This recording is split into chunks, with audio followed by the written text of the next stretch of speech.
ओम शांति। अभी ये गीत तुम बच्चों ने नहीं बनवाए हैं, ये तो फिल्म वालों ने बैठ बनाए हैं। अर्थ तो कुछ भी समझते नहीं। हर एक बात का यथार्थ अर्थ ना जानने से अनर्थ हो जाता है। हर एक बात का यथार्थ अर्थ ना जानने से अनर्थ हो जाता है। गाते हैं, समझते कुछ भी नहीं है। अब तुम बच्चों को श्रीमत मिली हुई है, किसकी? भगवान की। किसकी? भगवान की। भगवान कोई भक्त नहीं जानते तो उन भक्तों की सदगति कैसे हो सकती है? भक्तों का रक्षक है भगवान। रक्षा मांगते हैं, जरूर कोई दुख है, हमारी रक्षा करो। बहुत गाते हैं, परंतु भगवान कौन है, किससे रक्षा करते हैं, जरा भी नहीं जानते। ठीक, भगवान कौन है, रक्षा किससे करनी है, ये नहीं जानते। भक्त अथवा बच्चे अपने बाप को ना जानने के कारण कितने दुखी हो पड़े। अभी इनका अर्थ तुम बच्चे समझते हो। अभी एक घोर अंधियारी भयानक रात, आधा कल्प की रात है। कोई भी विद्वान, आचार्य, पंडित नहीं जानते कि रात किसको कहा जाता है। नहीं जानते कि रात किसको कहा जाता है, क्योंकि अभी तो कहते कलयुग अभी बहुत छोटा है, बच्चा है, अभी तो और बहुत वर्ष पड़े। इतनी अंधियारी रात हो गई है सृष्टि की, और अभी नहीं जानते कि रात किसको कहा जाता है। यूं तो ये जानवर भी जानते हैं, रात सोने की, दिन जागने की होती है। रात सोने की होती है, दिन जागने का होता है, ये जानवर भी जानते हैं। चिड़ियाएं भी रात को सो जाती हैं, सुबह होते ही उड़ने लगती हैं। वह दिन रात को तो कॉमन है। ये ब्रह्मा की बेहद की रात और बेहद का दिन है। बेहद का दिन सत्युग त्रेता और रात द्वापर कलयुग। आधा आधा चाहिए ना। दिन की आयु भी 2500 वर्ष है। इस दिन रात का तो किसको पता ही नहीं है। ये कॉमन दिन रात को तो सब जानते हैं, पर इस दिन और रात का, सृष्टि के दिन और रात का तो किसको पता ही नहीं है। अभी तुम बच्चे जानते हो कि रात पूरी होती है, अर्थात 84 जन्म पूरे होते हैं, अथवा ड्रामा का चक्र पूरा होता है, फिर दिन शुरू होता है। रात को दिन और दिन को रात बनाने वाला कौन है, ये भी कोई नहीं जानते। भगवान कोई नहीं जानते तो ये सब बातें कैसे जान सकते हैं? जब भगवान कोई नहीं जानते तो ये सब बातें, सृष्टि का दिन और रात क्या है, इसको कैसे जान सकते हैं? मनुष्य पूजा करते हैं, परंतु समझते नहीं कि ये कौन है जिसकी हम पूजा करते हैं। बाप बैठ समझाते हैं। पहली मुख्य बात है गीता को खंडन करने की। कहते हैं श्रीमद् भगवत गीता, गीता का पति है कौन? गीता का पति है भगवान, ना कि कोई मनुष्य। ब्रह्मा विष्णु शंकर को देवता कहा जाता है और सत्युग के मनुष्यों को देवताई गुणों वाला कहा जाता है। दैवी धर्म वाले श्रेष्ठाचारियों को देवताई गुणों वाला कहते हैं। भारत के मनुष्य श्रेष्ठाचारी थे, वही फिर आसुरी गुण वाले बन पड़े हैं। मुख्य धर्म शास्त्र कितने? 4। मुख्य धर्म शास्त्र 4 हैं और कोई धर्म शास्त्र है ही नहीं। अगर है तो भी बहुत छोटे छोटे मठ स्थापन किए हैं, जैसे सन्यासियों का मठ, बोधियों का मठ। बुद्ध ने बोधि धर्म स्थापन किया, वह कहेंगे हमारा फलाना धर्म शास्त्र है। अब भारतवासियों का धर्म शास्त्र है एक, सत्युगी देवी देवता धर्म का शास्त्र है एक। उनको श्रीमद् भगवत गीता कहा जाता है। गीता माता, उनका रचयिता है परम पिता परमात्मा। कृष्ण की आत्मा जब पूरे 84 जन्म पूरे करती है, तब फिर गीता के भगवान ज्ञान सागर परम पिता परमात्मा से सहज राजयोग और ज्ञान सीख ऊंच पद पाते हैं। इसकी आत्मा श्री कृष्ण की आत्मा ऐसे ऊंच से ऊंच धर्म शास्त्र को खंडन कर दिया है, जिस कारण ही भारत कोड़ी तुल्य बना है। यह भी ड्रामा में एकच भूल है। जो गीता को खंडन कर दिया है, बाप अब जो सच्ची गीता सुना रहे हैं वह निकलनी चाहिए। बाबा अभी तो डायरेक्ट सुना रहे हैं ना, वह निकलनी चाहिए। सच्ची गीता गवर्नमेंट को छपाना चाहिए। यह है श्रीमद् भगवान वाच। बच्चों प्रति बाप डायरेक्शन देते हैं, अच्छी रीति लिखना चाहिए। शॉर्ट में तुमको शॉर्ट में अच्छी रीति लिखना चाहिए। तुम जानते हो सच्ची गीता से सेकंड में जीवन मुक्ति मिल सकती है, मिल जाती है। बाप का वन बाप से वर्षा लेना है, बीज झाड़ और ड्रामा के चक्र को समझना है। गाते भी हैं सत्युग आदि सत्य है भी सत्य और होशी भी सत्य। झाड़ को जानना भी सहज है। इनका बीज ऊपर में है, वैरायटी है, वैरायटी धर्मों का झाड़ है ना, इसमें सब आ जाए। बाकी छोटी छोटी टालियां तो देखो बच्चे अनेक है। मठ पंथ बहुत है। भारत का आदि सनातन देवी देवता धर्म है, वह किसने स्थापन किया? किसने स्थापन किया? भगवान ने।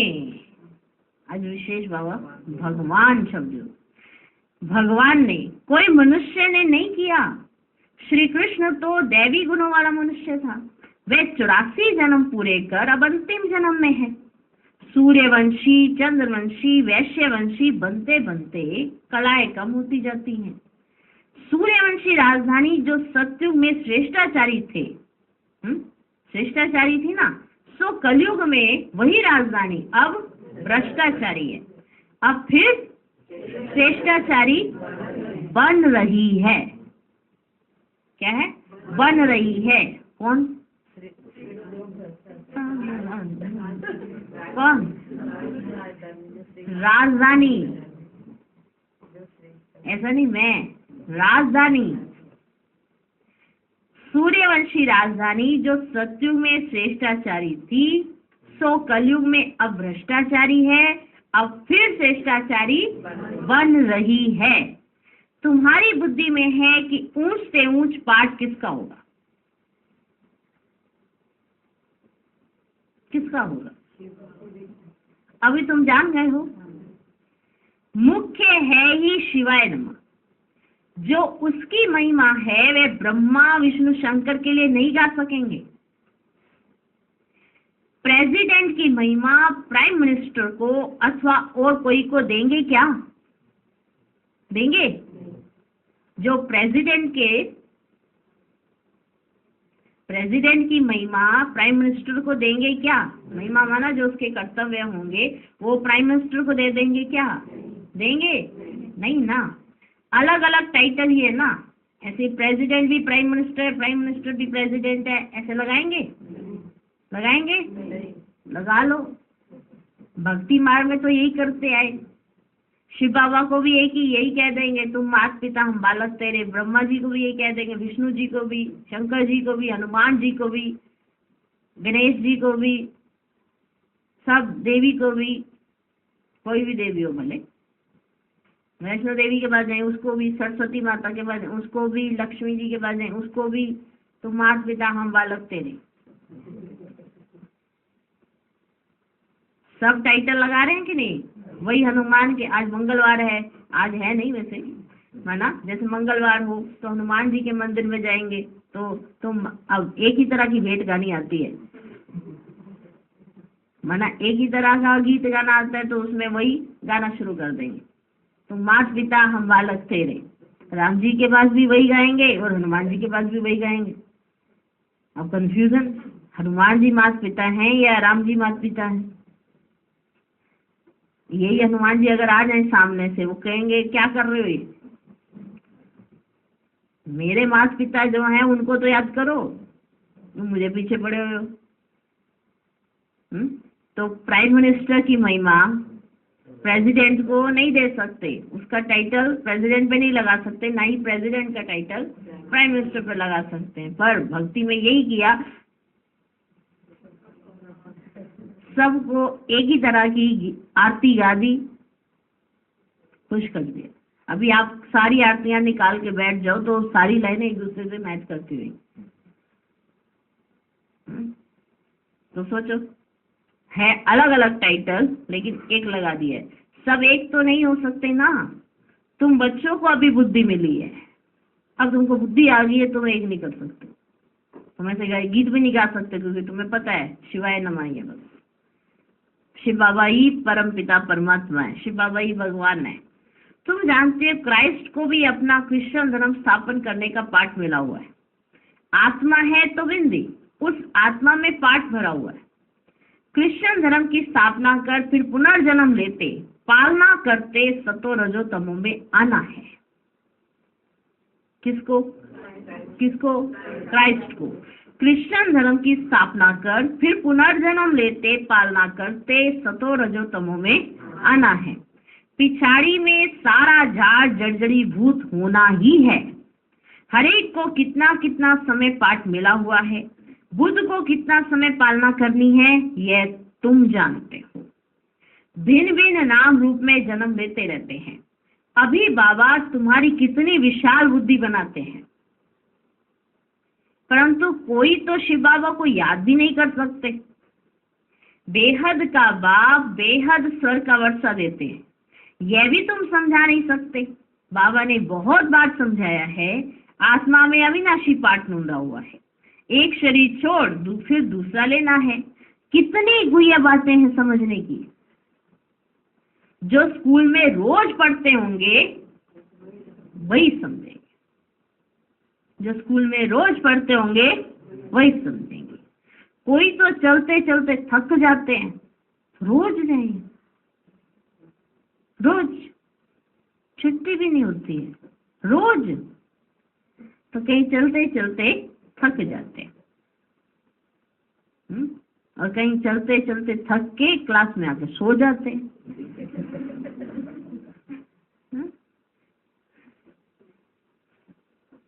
कि वहाँ बहुत अच्छी साइलेंस होती है, घर में इतनी साइलेंस कहाँ है। तो कहीं चलते चलते थक जाते हैं। गाते भी हैं तुम मात पिता हम बालक तेरे, बाप कहते हैं हम तुमको स्वर्ग के सुख गनेरे देने का पुरुषार्थ करा रहे हैं। तुम थक नहीं जाना, तुम थकना नहीं। इतनी ऊंच से ऊंच पढ़ाई पढ़ना तुम छोड़ देते हो। कोई तो पढ़ाई छोड़ फिर विकार में भी चले जाते हैं, जैसे का तैसा बन जाते हैं। चलते चलते गिर पड़ेंगे तो और क्या होगा? अगर चलते चलते गिर जाएंगे तो होगा क्या? छोड़ ही तो देंगे ना, बाप का बन नहीं पाएंगे और विकारों में गिरना शुरू कर देंगे। भल वहां सुख में है परंतु पद में तो फर्क है ना। यहाँ सब दुखी हैं, वहां राजा प्रजा सबको सुख है, फिर भी पद तो ऊंच लेना चाहिए ना। पढ़ाई छोड़ दी तो माता पिता कहेंगे तुम तो लायक नहीं हो। बाप से स्वर का वर्षा लेते लेते कई बच्चे थक जाते हैं। चलते चलते माया वार कर देती है तो लौट जाते हैं। जो जमा किया वह फिर ना हो जाती है ना, खत्म हो जाता है। बाकी क्या बनेंगे? स्वर्ग में भल आएंगे, भल जाएंगे, लेकिन बिल्कुल साधारण प्रजा जाकर बनेंगे, जैसे चलते चलते छोड़कर चले जाते हैं। बाप कहते हैं हमारा बनकर फिर थक कर बैठ गए व ट्रेटर बन गए तो प्रजा में चंडाल जाकर बनेंगे। कौन? जो चलते चलते थक कर बैठ गए वह ट्रेटर बन गए तो प्रजा में चंडाल जाकर बनेंगे। सभी चाहिए ना, सभी तरह के चाहिए वहां पे। दास दासी भी चाहिए, चंडाल चंडालनी सारे चाहिए, सबकी तरह के चाहिए। स्वर्ग का मालिक बनते बनते अगर पढ़ाई को छोड़ देते तो उन जैसा महामूर्ख दुनिया में कोई होता ही नहीं। कौन? जो चलते चलते स्वर्ग का मालिक बनते बनते, मानो स्वर्ग के मालिक बनने का उनको चांस मिल रहा था, वो बनते बनते अगर पढ़ाई को छोड़ देते तो उन जैसा महान मूर्ख दुनिया में कोई होता ही नहीं। लिखते भी हैं तो माता पिता हम बालक तेरे, तुम्हारी कृपा से स्वर्ग के बहुत सुख घनेरे मिलते हैं, कृपा करो। बाप कहेंगे कृपा की तो बात ही नहीं है, मैं टीचर हूं, पढ़ाऊंगा, पुरुषार्थ तुम करो अच्छे मार्क्स से पास होने का। मैं टीचर हूं, मैं तुमको पढ़ाऊंगा, पुरुषार्थ तुमको करना है अच्छे मार्क्स से पास होने का। बाकी मैं थोड़ी बैठ सब पर आशीर्वाद करूंगा। तुम योग में रहो तो ताकत मिलती रहेगी। सभी थोड़े गद्दी पर बैठेंगे, एक दो कर सिर पर बैठेंगे क्या? गद्दियां लिमिटेड है वहां पे, और इतने सारे बच्चे अगर थोक में चले जाएंगे तो कहाँ बैठोगे? एक दो के सिर पर बैठोगे क्या? बाबा कहते, हम नहीं कह रहे, बाबा कह रहे। अब सीटें मान लो 8 गद्दियां रखी हुई हैं और बच्चे हैं इतने सारे, तो क्या करेंगे? एक तो बैठ गया, दूसरा भी बैठ गया, 8 तो बैठ गए, चलो 8 बैठ गए। अब वो दूसरे शक्ल देख रहे हो, एक के ऊपर एक, एक के ऊपर एक, एक के ऊपर, कि हम गद्दी पर तो हैं। ऐसा तो नहीं होगा ना। तो बाबा कहते एक दो के सिर पर बैठेंगे क्या? हाँ, तो धर्म मुख्य है ही 4, शास्त्र भी 4 हैं, उनमें मुख्य है गीता, बाकी सब उनके बच्चे हैं। वर्षा तो माता पिता से ही मिलता है। अब बाप सम्मुख समझा रहे हैं, सिर्फ गीता पढ़ने से ही थोड़े ही राजाओं का राजा बन जाएंगे। बाबा ने तो गीता पढ़ी है, परंतु उनसे होता कुछ भी नहीं है। ये सब है भक्ति मार्ग के शास्त्र। तुमको पुरुषार्थ कर 16 कला संपूर्ण बनना है। अभी तो तुम्हारे में कोई कला, कोई गुण नहीं रहा है। अपना तो नहीं है ना आत्मा का। विचार करो इस बात पर, अपना है क्या? इस समय कलयुग जहाँ है वहां पर हम आत्माओं के अंदर कोई कला नहीं रहती है, कोई गुण नहीं रहता है। और जो ये संगम पर हमें मिलता है ना, वो बाप का है। बाबा है तो आप भी जगमगा रहे। जैसे चंद्रमा की रोशनी में जो छोटे छोटे तारे भी होते हैं ना, वो भी जगमगाने लग जाते हैं। हम भी हैं। अब वो सोचे कि हम अपनी रोशनी से जगमगा रहे हैं तो सबसे बड़ी बेवकूफी है। वही मनुष्यात्माएं ऐसे करती है। अभी ऊपर से नीचे उतरे, हमारे में कोई कला नहीं है, कोई गुण नहीं है, हमें मालूम होना चाहिए ना। अब हमारे ऊपर परमात्मा की रोशनी पड़ी तो हम भी ऐसे जगमगाने लगे और सुंदर दिखने लगे। रोशनी एकदम आने लगी और बाबा तो दिख नहीं सकता, बाबा तो गुप्त था, तो हम ही दिखने लगे। हम दिखने लगे और हमने सोचा हम ही हैं, हम ही हम हैं, वरना हमारे से ही सब रोशनी हो रही है। वहीं बाबा को जैसे ही छोड़ते हैं जब गटर के अंदर गिरते हैं जाके, क्योंकि कोई कला, कोई गुण इस समय में अपना नहीं है। जो ब्राह्मणों को भी मिला है वो है बाप का। इसलिए किसी ब्राह्मण से भी इम्प्रेस नहीं होना चाहिए, किसी आत्मा से भी इम्प्रेस नहीं होना चाहिए, क्योंकि उसके पास जो गुण है वो बाप का है, उसका अपना नहीं है। उसका अपना होता तो जब बाप नहीं मिला था तब भी वो जगमगा रहा होता, तब भी इतना रोशन होता, तभी उसमें इतनी चमक होनी चाहिए थी ना, सब उसमें चकमक की तरह उसको चिपक जाए।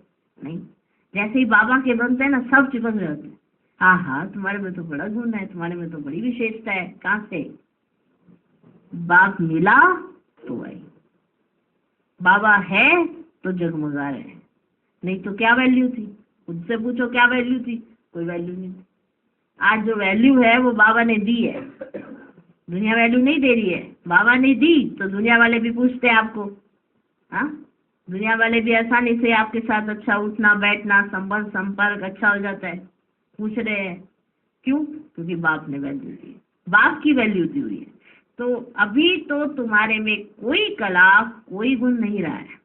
गाते भी हैं मुझ निर्गुण हारे में कोई गुण नहीं, आप ही तरस पिरोई, हमको फिर 16 कला संपूर्ण बनाओ। अभी बाबा हमको बना रहा है, फिर ये कलाएं सत्युग में आपकी हो जाएंगी। उस समय बाबा नहीं होगा, अभी बाबा है, तो बाबा के गुण और विशेषताएं आप बच्चों में दिखाई देते हैं, हम सभी बच्चों में नजर आते हैं। फिर सत्युग और त्रेता में हमारे अंदर वो आ जाएंगे, आत्मा वैसी बन जाएगी चमकदार, ऐसे ही चमकेगी। वहां ऐसे तारे ना टिमटिमाते नहीं है, ऐसे टिम टिम टिम टिम, सत्युग में ऐसे टिमटिमाने वाले तारे नहीं होते, टिम टिम टिम तो ऐसे कुछ नहीं कर, सब जगमगाएंगे, रोशनी ही रोशनी। इसी तरह आत्माएं भी टिमटिमाएंगी नहीं, जगमगाएंगे एकदम जागती ज्योत। तो अभी तुम कहते हैं ना कि मुझ निर्गुण हारे में कोई गुण नहीं, आप ही तरस पिरोई, हमको फिर 16 कला संपूर्ण बनाओ। जो हम थे फिर बनाओ। अब तुम जानते हो बाप समूह आकर समझा रहे हैं, एक निर्गुण संस्था भी बना दी है। निर्गुण निराकार का अर्थ भी नहीं जानते हैं। शिव का तो आकार भी है, जिसका नाम है तो जरूर चीज भी है ना। जिस चीज का यहाँ पर नाम है वो चीज भी है। आत्मा इतनी सूक्ष्म है, उनका भी नाम है। ब्रह्म महातत्व जहाँ आत्माएं निवास करती है उसका भी नाम है, वह भी नाम है कि नहीं है? नाम रूप से न्यारी तो कोई चीज होती ही नहीं है, इसका नाम है। किसी भी चीज का नाम है तब वो चीज है, किसी का नाम नहीं तो वो चीज ही नहीं। भगवान को कहते नाम रूप से न्यारा, फिर उनको सर्वव्यापी कह देते हैं। ये कितनी बड़ी भूल है। मनुष्य जब इन बातों को समझे तब तो निश्चय करे, तब तो उसको निश्चय हो, पहले इन बातों को समझ तो जाए। बाबा हमने आपको जाना है, कल्प कल्प आपसे राज्य भागे लेते आए हैं, ऐसा निश्चय हो तब तो पढ़ सके कि हाँ हम वर्षा लेने आए हैं, बाबा को जान चुके हैं, तब तो पढ़ सकते हैं। यहाँ से बाहर निकलते और भूल जाते हैं, इसलिए पहले पहले तो लिखवा लेना चाहिए। बरोबर शिव बाबा आया है राजयोग सिखलाने, लिख कर भी देते हैं, फिर पढ़ते ही नहीं है। ब्लड से भी लिख कर देते हैं, परंतु आज है ही नहीं। माया कितनी तीखी है। ब्लड से लेटर लिख कर देते थे, बाबा आप हो, और फिर आज वो बाबा तो है, वो नहीं है, वो नहीं है। ब्लड से लिख कर देते थे, तो बाबा कहते सोचो माया कितनी तीखी है। बाप कितना बैठ समझाते हैं, तुम्हारी विहंग मार्ग की सर्विस तब होगी जब ऐसे ऐसे पत्र लिखेंगे। तुम्हारी शक्ति सेना में भी नंबरवार है, कोई चीफ कमांडर है, कोई कैप्टन है, कोई मेजर्स हैं, कोई सिपाहियों के साथ बोझा उठाने वाले भी हैं, कोई सिपाहियों के साथ बोझा उठाने वाले भी है, सारी सेना है। बाबा तो पुरुषार्थ कराएंगे ना, हर एक के पुरुषार्थ करने से समझ में आता है ये राजा रानी बनेंगे, वह अच्छी साहूकार प्रजा में जाएंगे, ये साधारण प्रजा में जाएंगे, ये दास दासी बनेंगे। बाबा को सब समझ में आता है, ये तो बिल्कुल सहज है समझने का। तो पहली मुख्य बात को उठाना है। बाबा कितनी ललकार करते हैं महारथियों को, तो विहंग मार्ग की सेवा के लिए विचार करने चाहिए। अच्छा, मीठे मीठे सिक्की लधे बच्चों प्रति माता पिता बाप दादा का याद प्यार और गुड मॉर्निंग। रूहानी बाप की रूहानी बच्चों को नमस्ते। हम रूहानी बच्चों की भी रूहानी बाप दादा को नमस्ते नमस्ते नमस्ते। Good morning good morning good morning.